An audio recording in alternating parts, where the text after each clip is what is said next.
Hello, and welcome to the VŌC Podcast. Yeah, how much are you paying me to say this? You got me cheap. Hello, everyone, and welcome to a brand new episode of the VŌC Podcast. Today, I'll be chatting with professional voice actor, father, I suppose, and a lot of more very interesting. Well, let's say he's a hero to a lot of people, right? Neil Newbon. And you also might know him as perhaps Nikolai from Resident Evil 3 Remake or Heisenberg from Village. Welcome to the show. Thanks for coming. Thanks very much for having me. It's nice to be invited. Thank you. It's my pleasure. So it's, the question of acting and voiceover is very interesting. So what got you into acting? I started acting when I was a kid, really. I got into theatre. I've always had a love of stories and telling stories. When I was a child, it sort of was a great escapism, fantasy. And I also liked history a lot. So sort of the two of the historical stories of which are always warped by the winners, obviously. The idea of evaluation and the idea of passing knowledge on through stories was always quite fascinating to me. So as a kid, I was naturally drawn to books, to literature, and to theatre, and to plays and things like that. And I saw a lot of theatre when I was a kid. I was exposed to a lot of theatre as a kid, which was great. I was very lucky like that. And I just fell in love with it. I just thought it was an interesting way of communicating humanity to humans. And also it's very affecting. So although actors, we do this for ourselves largely, and it's great to have audience feedback and to entertain people. But the writers and directors and the people that create these amazing pieces that we get to be involved with, that you can change people's opinions very easily with watching something or seeing something or being affected by a play or being affected by television or film that's great. You can change your mindset. So there's a lot of power in that as a human being. Oh, yeah. And also you get to play lives that you would never necessarily play or be in your own life, which is also a fascination. I like playing the other, if that makes sense. I like sort of experiencing other people's lives. Oh, yeah. To learn more about my own self, I think, in that way.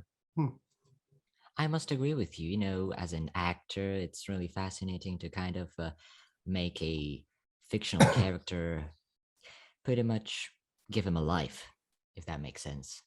Yeah, sure. And what was your first project you've ever worked on? As an actor, well, TV, I started actually in theatre. And I started in TV as well when I was a kid, a little bit. So the very first thing I ever did professionally was a teenage show called Crisscross, which was an American British show, which I don't even know if people could find that anymore. So I played an American character in it. I was only in for a guest lead, so I wasn't there for too long. But it was really fun. It was really exciting. And I was pretty young. I was only like 14. I was still at school. So it was nice sort of taste. And I remember not having to do too much filming in a day, for instance, but I just remember being really excited and fascinated by the whole filming process. So I got hooked. I got hooked onto film and TV and theatre and everything like that from a very early age. And it also helped me find a voice because I was quite introverted as a kid until I was about 14, 15, 16 maybe. So it helped me find a voice. That was my first ever gig, was playing Garrett Booth on Crisscross. I think that's the name of the character. Yeah. Jesus. Oh my God. So fascinating. What do you think about, accents? You don't have problem with them, but as a kid, what did you thought about them? Like, well, I'm from Birmingham originally, and I lost my accent pretty quickly because I don't know, man, it didn't really fit me. It fit my family. I have a twin brother, and he has a very, very strong Birmingham accent. So for him, I think it was about identification. Like for him, Birmingham is a place that's close to his heart. And, I grew up there, so I have a lot of fond memories of that area. But for me, I'm a nomad, really. I'm a constant traveler. I constantly need to move and explore the world. It's a big part of my experience, really. So for me, like, the accent didn't fit me. So when I was about the age of 8 onwards, I kind of lost any trace of that. I think I have a tiny smattering of Brummie Still from Birmingham, still in my accent, sometimes a little twang and stuff. But not much. It never really suited me. So I made a conscious effort to let go of it and just become quite neutral. So I could, and also the other thing as well, if you have a neutral accent, whether it's American or British or German or whatever, it means you don't have to deconstruct too much. So knowing that I was going to be an actor from about the age of 14, 15, it was kind of useful to have a neutral frenetic accent, because it meant that I could start making jumps to other accents a lot easier than having to like deconstruct a very heavy accent with very heavy leanings on certain words or diphthongs or things like that, to then be able to like build up again. So this way it was kind of a clean accent to have. So yeah, I was kind of fortunate that I made that decision before I became an actor, really. Yeah. What would you like perhaps recommend or advise, like a tip to the voice actors like that are trying to like perfect an accent or dialect? Several things. Base it on real people. Don't base it on films. So don't watch films and try and copy accents. Find real people in real life. And also don't just look at contemporary people in like, the decade we're in and stuff. Go through the history of a culture and find like prominent, interesting people. Because sometimes you can find an accent which is like definitive of that country or that region or that town or that city or whatever. But then you want to be able to like live it. So I often think it's quite helpful, as long as it's appropriate to your character, to find accents of people that are similar to your character from that place. It takes a little bit of research, but I think it's very useful. The other thing as well is like most things in acting, you should like invest in yourself. You should train. So find an accent coach. I mean, I still find accent coaches when I need to do accents I've never tried before. I worked on one recently that it was an accent that I sort of dabbled with a little bit, but I never really tried to train in it. And I found actually a lot of misconceptions about my idea of what the accent should be like was actually quite wrong. And because it was based on stereotype and the unknown. And I ended up working with an accent coach who was native to that country and who was fantastic. She was great and she helped me through. And I actually now am quite proud of the accent. So I haven't used it really since. So I'm going to try and develop it a bit further on something else. But it's interesting. It's an interesting one. I like it a lot. But again, it's like new. I haven't tried that before. So yeah, get a teacher, study, even if it's just a private teacher, a few sessions if that's what you can afford, whatever. But then also do your research and find people that are it's appropriate to maybe borrow their accent or borrow their manner, because that also unlocks interesting things about people to bring to characters. Oh yeah. Like I always find like it's fascinating to watch real people. I'm constantly observing people, really.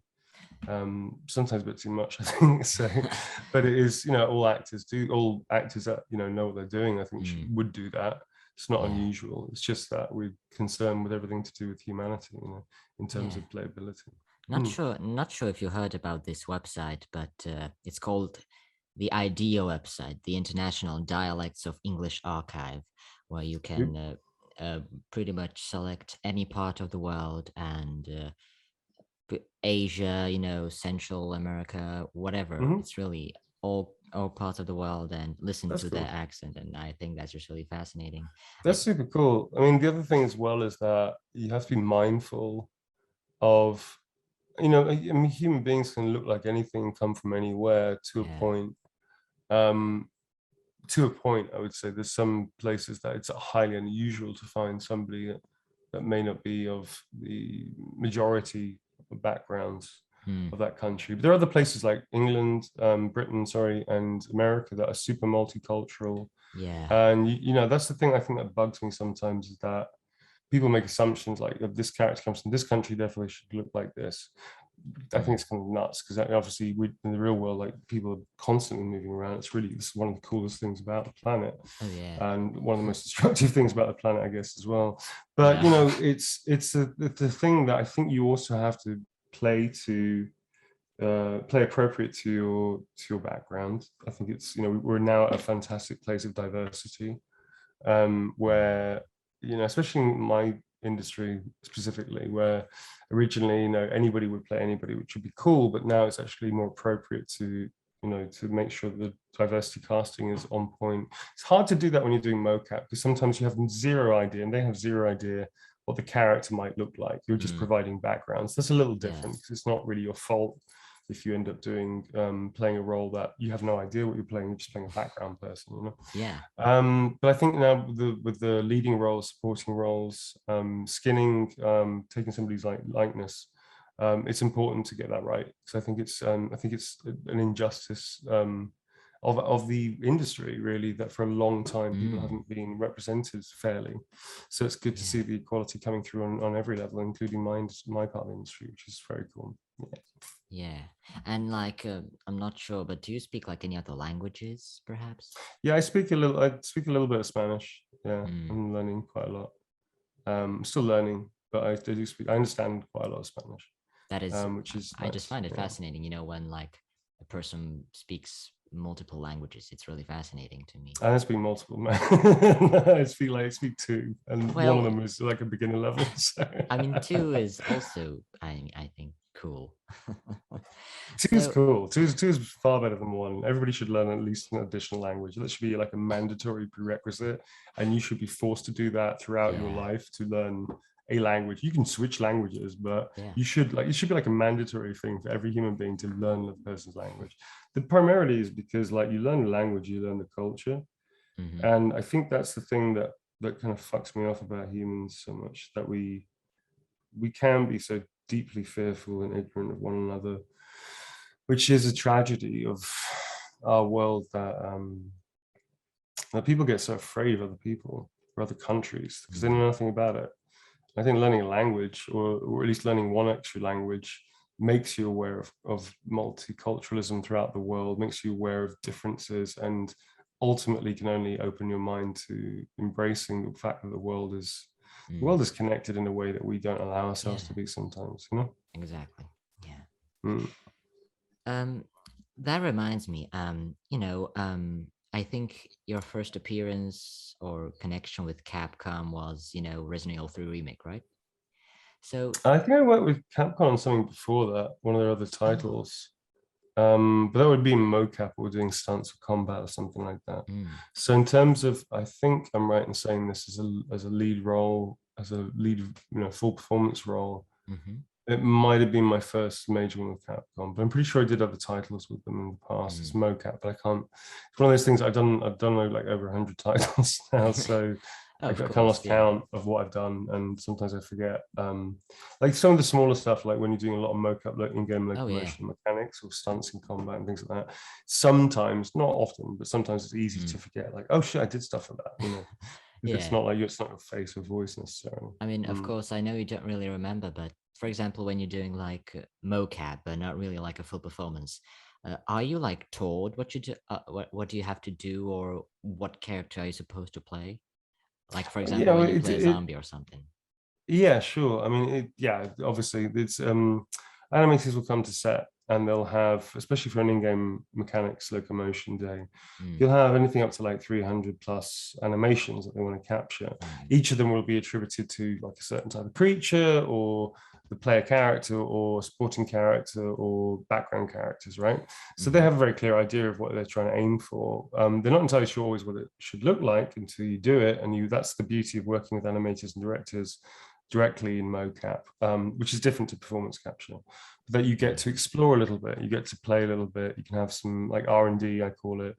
It's like research and development of that character in situ, in real terms, to work it out. I worked on Strange Brigade, for instance, with my old pals at Rebellion, who I love, Audio Motion, which is actually the company that gave me my very first performance capture mocap gig, and I owe them quite a lot, so huge props to them. But we had a whole day, we had 2 days actually rehearsing. One day was literally not even capturing that much data, it was just exploring how the fuck a mummy should walk in their world. And Strange Brigade is a really fun game set in like the 1920s, so they play a lot of those 1920s tropes. And one of them was how the fuck a mummy should walk, and we had no idea. So we went everything from Boris Karloff, like the Mummy, to more like Alien, kind of like more modern day, like I Am Legend shit. And we just explored everything. And in the end, they used like a smorgasbord of these different movements to create all these different characters. And you know, it was nice to see that work go into the game. It was like, okay, cool. I remember like we were trying to work that stuff out and breaking our arms and legs and necks and stuff and exploring, you know, all that kind of stuff. And Boris Karloff walking like this and all this kind of shit. So it was really fun. So days are like that for mocap. You can have a real mixed bag of stunts, of playground stuff, of weapon work, of just moving. They get heavy. It's not for everybody, and I think you need a real command of physicality of your body. You need to have a lot of skills as well to make a good mocap artist, actor. But there's also many actors that don't have a huge amount of combat skills but are fantastic movement people, will come into it and do it really well. So, you know, mocap is a little different to performance capture. The performance capture is more like cinematics and film and all that kind of jazz. I see. I actually think you did some mocap for the Lichens in Village, right? Yeah, I did. Yeah. They asked me to. It was really fun. Yeah, we had. Yeah, I went a bit AWOL. Not AWOL. I went a bit off piste. Let's say with some of them before. There's a video online actually of I was like tackling Todd. Oh yeah. Todd to the ground. Who plays Ethan Winters. Yeah. And Todd's great. Todd's a real laugh, and he's a nice guy. He's a really nice guy, and also he's a good sport, man. He like, you know, he got tackled by me, and I'm not a small dude. I don't know how many times, like a good half a dozen times or something. It's onto a crash map. I'm tackling him down and wailing on him as a Lichen, and he fucking took it, man. So, you know, hats off to the dude. How can you even survive how can you even survive a session like that without like laughing or something? Because, you know, it's they're great. I mean, what I do is playtime, man. I don't view it really as a job. It's a career, but I don't really view it as a job. I mean, it's just it's an extension of being a 5-year-old for me. So I get to be a kid the whole time, obviously with a lot of focus and professional focus. Yeah, definitely. Commitment. You know, you leave your blood on the floor. But for me, it's playtime. It's just fun. It should be fun. Otherwise, why the fuck would I do it? You know? Exactly. And so, I mean, I think before RE3 Remake, as you said, you did some mocap, right? Was like 10 years, yeah, something like that. Was like Nikolai like your first bigger role in a video game? No, not at all. No, I've been working for years before then. In fact, the first time I worked with Steve Knievel, which he did Resident Evil 3, was 2016 when we did Planet of the Apes, and I played the lead ape Bryn. I was with Andy Serkis as well, and an amazing cast of humans and apes. It was brilliant. We made a tribe. We made ape sign language. We made an 80-word language that we used in between takes to take the piss out of people, which was really funny. But yeah, it was great, you know. And that was, I played humans. I played a supporting humans. I voiced 2 different humans and played a whole bunch of background characters, and also got to voice and play Bryn, who's the lead of the game. Now, it's not a game, it's like a mini-series. It's a TV mini-series for PlayStation 4. It should be treated like that, folks. Like, don't play it as a game, because actually as a game, it's really limited. But as a TV series, it's really fun. It's interactive and you get to make choices, but view it as a TV series. Don't view it as a game, because it ain't a game. It's called Planet of the Apes Last Frontier. But even before that, I was doing like Final Fantasy Kingsglaive. I was doing lots of voices for the Secret World, even like back in the day, which became Secret World Legends, which was cool. So I've been around for a long time. I've been working a long time. And before that, I was doing TV, film, and theatre. So it's not even like I just started and went into performance capture. I've been spending a long time as an actor, about 20, about 23 years now as an actor, professional, working every year, which is a blessing. So yeah, it's, you know, it's, nobody comes from nowhere. I mean, there's an interesting story. Sorry, I'm really itchy. These little things just keep biting me. There's an interesting story about Sir Ben Kingsley. He went to America to receive like an MTV award for best newcomer or something like that. And he'd been like treading the boards like Patrick Stewart, like Ian McKellen. They've been treading the boards in British theatre, doing the most incredible work for like 20, 30 fucking years before they went out to America. So, you know, it's like, it's a funny thing with all this. People, they see you do one thing, they think, oh wow, you just appeared out of nowhere and it's all just happens. Like, no, you work your fucking ass off. But I'm a great believer in craft. Craft is super important. I think without craft, you can flail along, and you know, you don't really reach your full potential. You have to be a crafts person in this game, regardless of what it is that you do in it. Yeah, I agree. Actually, that reminds me. So you live in Britain, right? And I believe the recording sessions for like RE3 and Village were in America, right? The No, US. that's not true. I live in America and in London. Okay. Live in Britain and LA. I go backwards and Ah, forwards quite a lot. ah, I see. I haven't been back to LA since the pandemic started, which sucks because it's the way it is. Yeah. But we shot RE3 in Japan.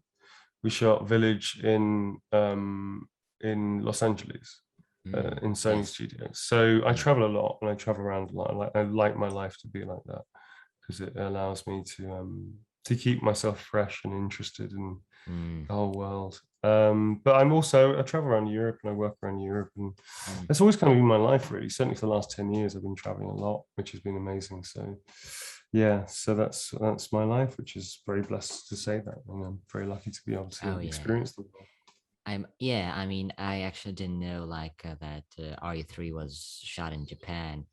Yeah, we Um, shot it with Digital Frontier. that's just really fascinating, in my Hmm. opinion. Did like Capcom flown you to Japan? Yeah, obviously. So Yeah, I'm not going to fly obviously. myself out to First work for them. class, first class. Dude, no, we didn't get first class, mate. But listen, Capcom looked after us really well. They looked after me very well. Hmm. I'm grateful to keep working with them, and I like them. They're really fun to work with. They're a good crew, Oh and the yeah, executives are great, and they're very supportive, and they really listen to the actors and the director to find stuff on the day, which is really amazing. So, I really like working with Capcom. They're a cool bunch of yeah, people. yeah. I think it's important to have like a good team of people. Yeah, well, it's people sometimes only see the actor doing the role. It's like there's 300, 400 people behind that are all making Exactly, the game or the film or whatever. That's why people should read the credits fully, stay and read the exactly. credits because there's all these people's work went to make even the production runners or the caterers and all that stuff. Without these people, the whole thing doesn't work very well. Yeah, So I'm lucky in games that there's not as many like the egos. I find there's not a huge amount of ego in game work. And sometimes in film and TV, you can get into that whole star thing and celebrity thing, and it doesn't really affect games in the same way because you're kind of dressed mm, in this weird suit that's not particularly flattering, and everybody's mucking in like it's theatre, and you're in a mm, theatre stage equivalent, mm. and it's fantasy and weird, and it's really abstract and amazing and beautiful because of that. It kind of Mm. gets rid of the ego, quite frankly, because people that are insecure, it's a little terrifying for them, and the other people that are confident, they just tend to want to work. I'm not saying it doesn't happen in TV and film, of course it does, Yeah, but in the game world, yeah, for a long time it's been pretty chilled, which is great, which is actually preferable. Get on with your work. yeah, definitely. Um, the game world kind of improved throughout the years a lot. I'm pretty sure you noticed that. When was Mhm. like the first time you did mocap? First time I did mocap was about 11 years ago. That was with Audio Motion on with Ubisoft on Ghost Recon Future Soldier. That was the very first time I stepped into a suit. Did a 3-week gig with them, working with US Navy SEALs, doing tactics and things like that, and then doing cinematics. It was brilliant. It's really fun doing stunts and combat. Yeah, it was really fun. I know that this might be an interesting question, but how long did it take to like record everything for like a village? How much sessions did it Um, take and all that? I actually can't remember. I think we did 2 main sessions, and then we did 2 VO sessions, split over like 6 months, 8 months, something like that. Mm, I was coming off like a whole bunch of jobs, so in between doing that, I was also on like 4 other projects. So I was mm. going from LA to Hungary to back to LA to Japan to back to Hungary to then I was to Switzerland. I was literally like all over Yeah. the place. Back to the UK as well. So I was on like a whole bunch of. I mean, I just now wrapping up the ninth out of 10 projects I've had in just under 2 months. Oh my So, it gets a bit full on, really. Very lucky to say that, which is amazing. And I'm doing something later this year, which is terribly, 2 things that are very exciting. which obviously I'm not going to talk about. But you know, I'm very blessed to be working a lot and people having faith in me. And also the thing that games gave me that film and television never did was that it allows me to be a character actor. And I think that's, for me, one of the biggest parts of this is that I'm a character actor trapped in the body of somebody that doesn't look like a character actor. Do you know what I mean? So for me, it was a real blessing to find it, because it allowed me to play roles that nobody in their right mind would ever give to me in film and TV. So yeah, man, yeah, games. I owe games a lot. Yeah, it's great. Of course, I mean, first time I heard you in, I think Detroit Became Human, I think. Mm-hmm. Yeah, but I mean, you played two roles there, right? Yeah. Did you do I the specialize in multi-role in projects. I tend to be very lucky to be able to play multiple roles in one project. It's kind of Oh I've been yeah, blessed to man. be asked to do that. It's really a big blessing. I mean, it's really fascinating, you know. Mhm. And I mean, you did both Nemesis and Nikolai in RE3, right? Yeah, that's right. Yeah, I played Nemesis for the mocap stuff, and then Yeah. Nikolai for full performance. Yeah, it was great. It's really silly. It was really fun. Oh yeah. Can you specify the accent a bit? I mean, of course it's Slavic, but you know, there are multiple. Yeah, it's Slavic, Russian, but also traveled. So I didn't want to go for. We wanted to make it a little heavy, but not hardcore, like, you know, Moscow or something, or something in the heartlands or something. It was more like he's Russian, Slavic, something like that. He's Russian, but he's traveled so much. He's been into so many different war zones and joining Umbrella. He's traveled and he's constantly mixing with all these people around it. I wanted to muddy up his accent a bit. So we made it almost like, I even threw a little twinge of like a little bit of Romanian stuff in there as well, just to give the sense that it was Russian, but it wasn't quite Russian. Do you know what I mean? So that he would sort of come from there, but has traveled so much, his accent has changed quite a lot. That was the idea anyway. I'm not sure if it worked. It did work out very well. How No, hard right, it is cool. to get into the accent, like for you, or the Not role? really that hard once I get the accent. I think once the accent is set, I then tend to have I build relaxation tools for characters to get into the character.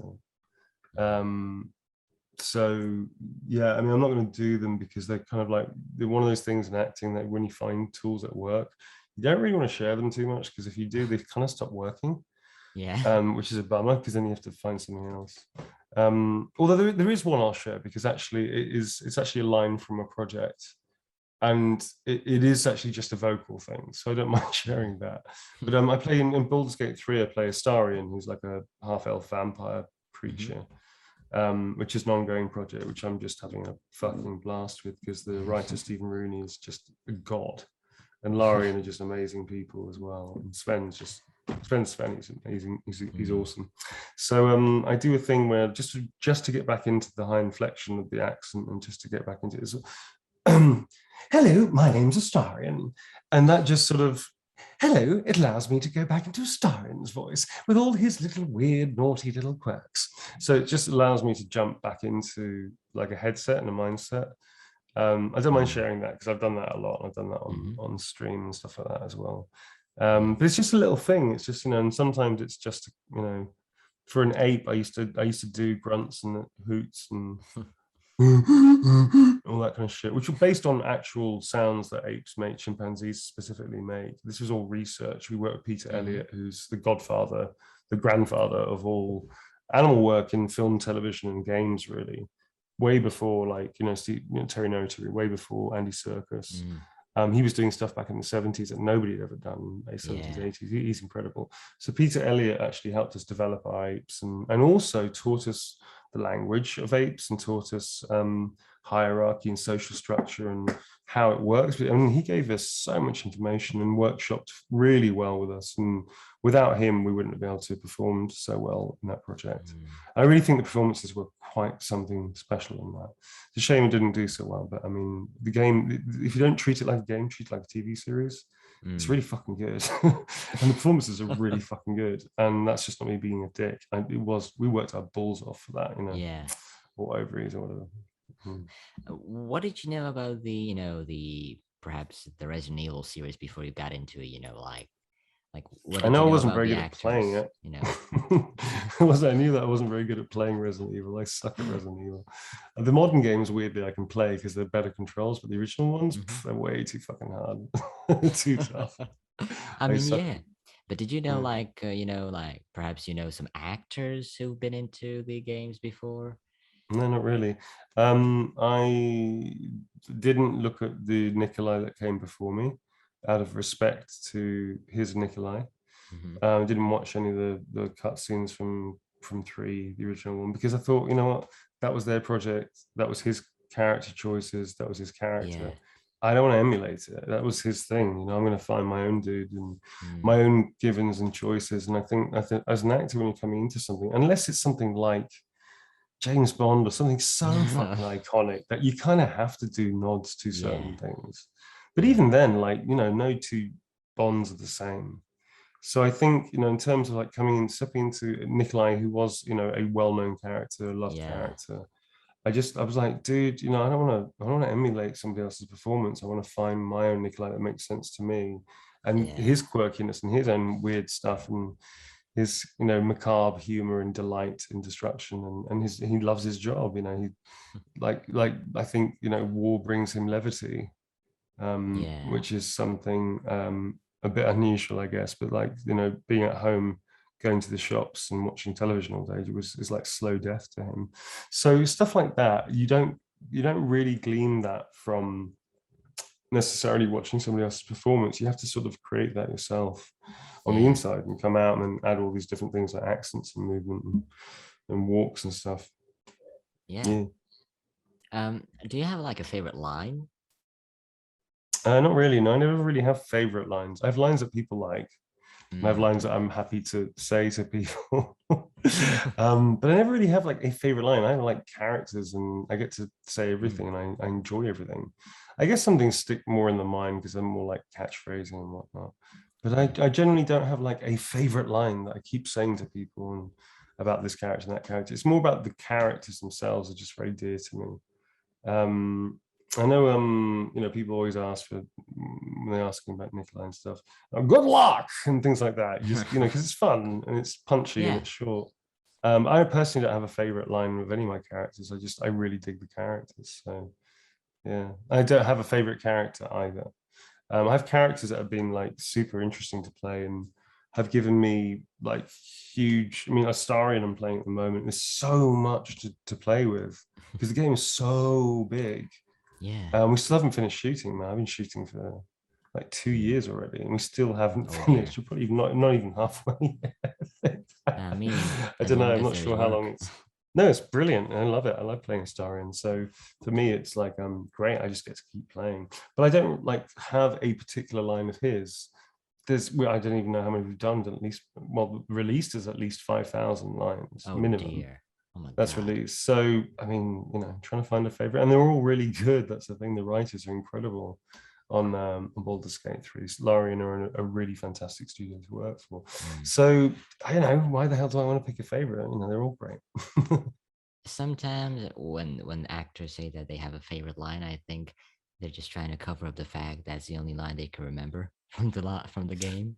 I don't know. Maybe I don't speak for other actors. I mean, personally, I have, my memory's a bit all over the place with when I step out the volume. So I'm a child of chaos really outside the volume, whereas I'm quite precise in the volume, which is kind of an irony, I guess. But yeah, I don't know. You have to speak to other actors about that. For me personally, it's not like I forget. It's more like it's not important to me to have a favorite Oh yeah, of part of that. course. It was just the whole experience was fucking awesome. So I don't really care about that. Yeah, for some reason I'm really digging the line. It's not after me. Something like It's that. not there for me. Yeah, I Yeah. mean, it's just It's just like it's what just up? fun, isn't Like it? yeah, I mean yeah. So what directions did you get for Heisenberg? In what way? What do you mean? In the capturing the character. Like did you know Mm-hmm. what he looked like before or Nope. did No, you I audition for didn't. him? Yeah, I audition even if I'm working with like people I've worked with before, or people I've worked with before that are friends as well, especially, I still audition for everything. I don't think it's right not to. Sometimes you get offers. I've had offer only, where people just literally come up to you and say, "We want you to be in it. Here's the role. Do you want to do it?" And which is amazing and a very privileged place to be in, especially when you realize that it's because they think you're good. Which is cool. Or getting offered like during an audition, like for Detroit, I got offered Kamsky during the audition with David, and Frederick Barkov, who's the amazing casting director on that. And during the audition, they said, "Why don't you have a look at this?" I was like, "What now?" I was like, "Okay, shit, fucking hell, okay." So those things happen, but I believe it's fair enough to audition. It's part of the job. I'm an actor. Yeah. Why shouldn't I? If somebody wants to offer me something about auditioning, it's good luck. But then cool. But yeah, I auditioned for this for Steve, and I always will do. Steve will always ask me to audition for anything he thinks I'm right for. But I know that he thinks I'm right for it, so otherwise he wouldn't ask me. Do you know what I mean? And any director that I know of, any director I don't know that asks me in for a role, or casting director that asks me for a role, if they ask you in for a role, it's because they think you're right for it. Yeah. Or they think you can do it. So there's a lot of like bullshit that actors have to go through, and it's not easy. And unfortunately, sometimes when we're inexperienced, we get into the mindset of wanting to prove ourselves. I remember that as a young actor in my 20s, like, proving yourself in the room, just nonsense. But you don't know that until you go through that, until you realize that you shouldn't give a shit about that. You should just do your work. Yeah. So I still audition, and I look forward to live auditions, especially. Self-tapes are useful and fun and everything, but I like live auditions a lot because you get to work with the person, which is part of the job. Yeah. Did you audition for any other characters, perhaps? In that game? Yeah. Oh shit, yeah. I auditioned for a character. I was audition, I was like, "There's no fucking way they're gonna give me this role." There's just no fucking way. I went up for Chris Redfield. I was like, "There's no way they're gonna give me that role. That's insane. I wouldn't give me that role." I'm not Chris Redfield. I could play him. I just wouldn't do it as well as somebody else. And they got the best person for it. Shine he's an incredible fucking awesome beefcake of an actor, in that way. He's definitely great, and he's perfect for the role, man. So Jeff is also a friend. Jeff and I had worked together before, and on RE3 with Nicole. So Jeff, myself, Nick, and Steve, and also Bill Hope as well. We're kind of like a Mocap family, because Bill was on RE3, Bill was on Planet of the Apes, and I've been on all of them, obviously with them, and Bill's like, he's like this sort of very funny nuts uncle to our dysfunctional yet functional family. And it's just great. It works. It's nice to have a Mocap family. I've got a couple of Mocap families now, which is really nice. The people I work with regularly. I also have a company. I also have a production company and academy, and I get to work with my friends who are all brilliant. So I want to surround myself with people that are amazingly talented and work with them, and then my friends. So fucking great. So I've got my little Mocap families dotted around the world, which is really nice. That particular one is a special one. Yeah, Steve, Nicole, myself, Jeff, and Bill. That's a special one. Yeah, for sure. Yeah. You're going around from family to family. So what is your favorite part of Village? The scene, favorite scene? Again, I don't really have favorite scenes. I think the ones that really worked well, I like the one with Ethan, with Todd Soley, and myself playing Heisenberg. With the deal is a really fun scene. I really enjoyed that scene. We got to do it a whole bunch of ways. And I really enjoyed it. It was a great scene to play. I guess the family scene, the church, which was because it was like one of the first scenes I think I did with everybody. And they'd already done like a read-through, and I wasn't the read-through. I was literally like flying in just as the read-through was happening. So I was landing like, I don't know, 40 minutes before the read-through started. I was actually in LAX, and they were like way up north. So it was just impossible to get there. I would have been walking in as they left. I'd be also jet lagged. So it'd be a bit of a weird trip for everybody. So I got to meet everybody kind of in that scene, which was actually pretty fucking cool. Because although, obviously I had to do my research, and I very quickly got to know everybody on set, because I'm bouncy anyway on set. I like it. So I got to kind of know the smack of people and sort of work out, okay, you're kind of like this and kind of that, cool. And then I got to see them act for the first time. That was interesting, because the first take, I actually was more kind of like, although obviously I was still in the moment, half of me was also observing who they were, because I'd never seen them act, obviously. It was like, okay, this is not during the first take, so that's not true. During the rehearsals, a lot of the rehearsals for me was just really observing who these people are, who these actors are in their characters. So when we did the first take, I was in the take, but for a lot of the rehearsal period, it was like, okay, cool, that's how your energy is, and okay, cool, that's your choices, and okay, cool. So then working out how I can take my choices and work with them was really fun, actually. So it was a nice way to get to meet people. I actually got to know the actors better, obviously, after that. So I got to know the characters first, which was a very interesting way of working. So I guess those two kind of stood out for me. I also like playing like Lichens and shit, and I like playing part of the Wolf Pack and being with Jeff and like kicking ass and taking names. That was really fun. See, no, I got a lot of bites of the cherry on that one. So if you like watch some playthroughs like here and there. I don't really watch playthroughs. Okay. I was just trying to like ask if you like, looking like you're trying to find people's opinions or whatever on your performance, Not really, no. I don't. It's like people tell me they like the performance or they didn't like the character. So it's like, great, have a reaction. I don't care if you like it or not, just have a reaction to it. I don't go looking for critique. I don't really care. I care when people take the time to give me a compliment or ask me a question. That's very like flattering, and I have to honor that, because obviously somebody spent their time to talk to me or tell me that they like the performance and stuff. But I don't go looking for critiques. I don't go looking for comments. I'm not. I use social media, but I don't really try and actively look for people's critiques of my work. Because it's like, dude, the second that I do my performance and the director's happy with it, I'm happy with it, and we're all happy with it, then it's out in the ether, and that's for the audience to decide how they feel, and their judgment is totally legitimate. And if they hate the thing, if they love the thing, that is completely their prerogative and their choice. Why do I care, which way it falls? Because it's like, that's for you. Make up your mind and love it or hate it, and talk about it and be interested in it. And it doesn't make a huge difference to my work in that way. I'm not going to take notes from people, but neither am I also going to think, let this good vibe of thank you're amazing, actually also affect me in a negative way to make me think that I'm fucking like the best in the world, because obviously I'm not. But it's like I don't go looking for comments, and I don't really read social media outside of like skim. Obviously I read everything to a point. I don't take anything to heart. So if I've had like people being abused, it's like, cool, meet me in the street. let's talk face to face about whatever it is that you're upset about, because I kind of feel the conversation might go in a slightly different way if we meet face to face. I've had people trying to fight me and stuff. It's like, dude, really?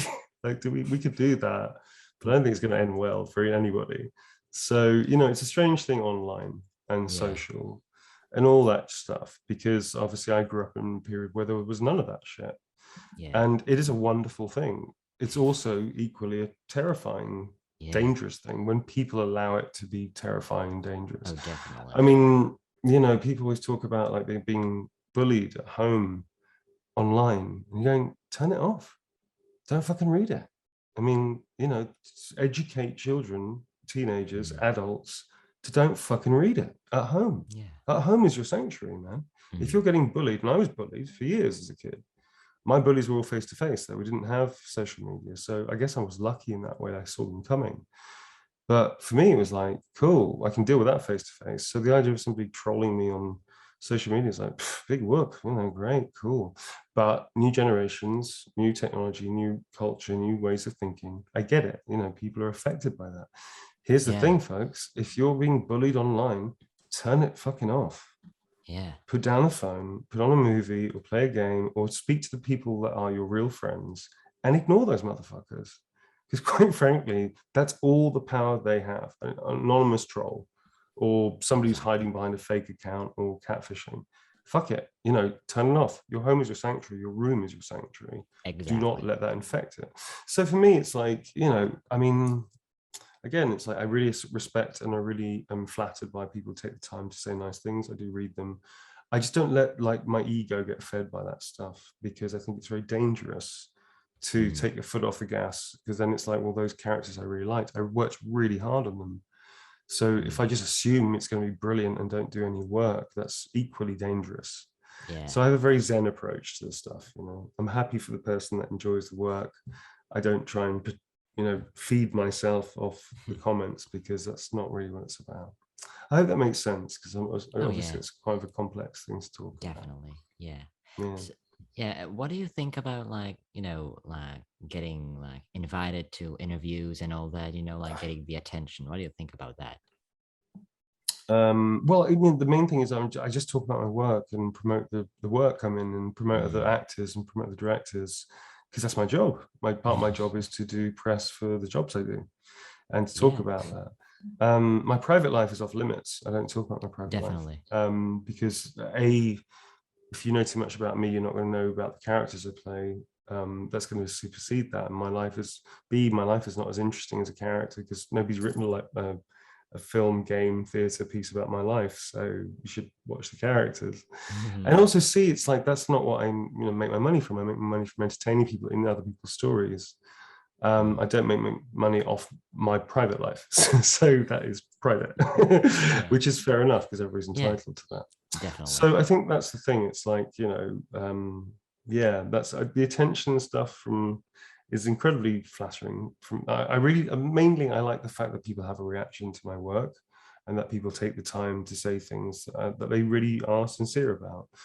That's a huge bonus. That's very flattering, and I'm very grateful to be in a position where people actually can do that. It's nice to be able to hear that.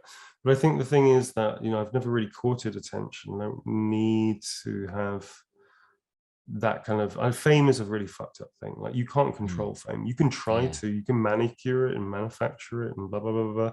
But dude, honestly, like, talent outs. And I think if you're a crafts person, you just focus on that. You may not be able to control like people's attention on you, and it is flattering, and it is like a real bonus to have that in an actor's life, because it means you're doing your job well. I would think, but you shouldn't try and court it. It's a dangerous thing to expose yourself in that way and try to ask for people's attention. That said, it's a personal choice, so that's just for me. That's my personal opinion. Other people can do whatever they want to do, and they're free to. But I like doing interviews about the work. I like doing interviews about promoting acting. I especially like talking about performance capture and promoting voice work and that stuff, because that's where my passion is. I still do TV and film, but I've got a huge passion for this side, especially for games and animation and stuff. So I'm cool with it. But I've also done it a long time now, so it's nice to be able to support and champion the projects, directors, producers, writers, games developers, other actors, and all the people that champion me. So it's nice to pay it back. Definitely. So, and for the grand finale, would you mind saying a few lines from, well, other village characters? Like, could you say perhaps, this supersized bitch is but a child, and her devotion to you is questionable, as Heisenberg? No, dude, I'm not saying other people's lines. I'll say Heisenberg's lines, but I would not do justice to do other people's lines. That's not happening. So pick a Heisenberg line. Happy to do that for you. Okay. Perhaps I don't know if you're aware of this. Because I just have Maggie's like voice lines in my ear, and it's like, I'm not going to compete with that. She's just nailed it. Robbie Robertson is an amazing actor. There is no way I'm going to do that better than her. So I'm not even going to try. So dude, I'll do anything from Heisenberg. Please, you ask me from Heisenberg. Please, thank you. Do you know this meme? Not sure if you've seen this video, but someone made a video and it was about Uno. Uno. No, I don't know what you're talking about. And basically it was Heisenberg and Lady Dimitrescu arguing about Uno. And it's a little random, but all right. and you were like, I don't fucking have Uno. Right. Okay. I don't fucking have Uno. Yeah. Right. Yeah. That was cool. Yeah. So you guys see. Don't even try to request something from an actor. That's not his line, No, it's not that. It's just that I just have Maggie's incredible, brilliant, awesome. She's amazing. Maggie Robertson is an amazing actor, and they all are. They're fantastic actors in Village. And also, you know, I've been very blessed to work with amazing actors. Maggie Robertson's fucking incredible. I don't even dare say lines that she has done because they just will sound ugly in my ears. So I'm not. That's the reason I don't like to do other people's lines, because it's like, dude, they did it so much better. Like, there's no way I want to do that. Well, I think so that's just me, man. Being, you know, I think all of the actors were amazing, you know, in the game. Yeah, Jessica Pimentel was incredible. Paula Rhodes, Sarah Coates, Todd Surley, obviously. There's, I mean, really like great fucking actors. And Nicole Tompkins was in it. Jeff Shine. You know, it was a really amazing cast. And Michelle Lukes as well. I mean, we had a blast in that game, and it was interesting because we only met a few times, all the actors. Yeah. And then we went off to do our own thing. So like Andy Norris, for instance, I met her a few times. We become friends anyway, but we met her a few times and we didn't actually work together apart. We actually pretty worked with Andy more than most people, actually, weirdly. But Todd was like the conduit between all of us. So Todd obviously worked with everybody. And it was interesting to work like that, because actually the moments that we were all together was kind of cool, because it was like, okay, cool, we get to really feel each other out, and then we go off and then we can use those experiences together. So yeah, but I don't like doing other people's lines, because it's like they did it better. Let them do it, you know. Yeah, actually, I'm like the same with this. So thanks for pointing that out. Yeah. No, it's a personal preference. It's not like no, but I mean, I think that too. I mean, why would we just butcher a line from someone, you know? I think it's okay when you like, you know, you're doing a Scarface impression or something. That's completely legitimate. But if you've been in something, it's like they did it better, you know. Let them do it. You know, I think there's a difference between impersonating a character and, you know, saying their lines as a completely different character. No. It's different when you're in the project, man. You know what I mean? It's a little different, I think, because it's like, oh yeah, it just feels a bit weird to do that. So yeah, if I'm happy to say anything else as Heisenberg, that's fine. Thank you so much to Neil Newbon for joining me on the VŌC Podcast. Now, thanks so much for having me. Is there anything that Heisenberg has to say about the VŌC Podcast? Oh, you're not even local. I bet your podcast must feel pretty tough, huh? Let's see what you're really made of. VŌC Podcast. So you're not local. Let's see what you're really made of, viewer. Don't forget to check out the VŌC Podcast's social media sites.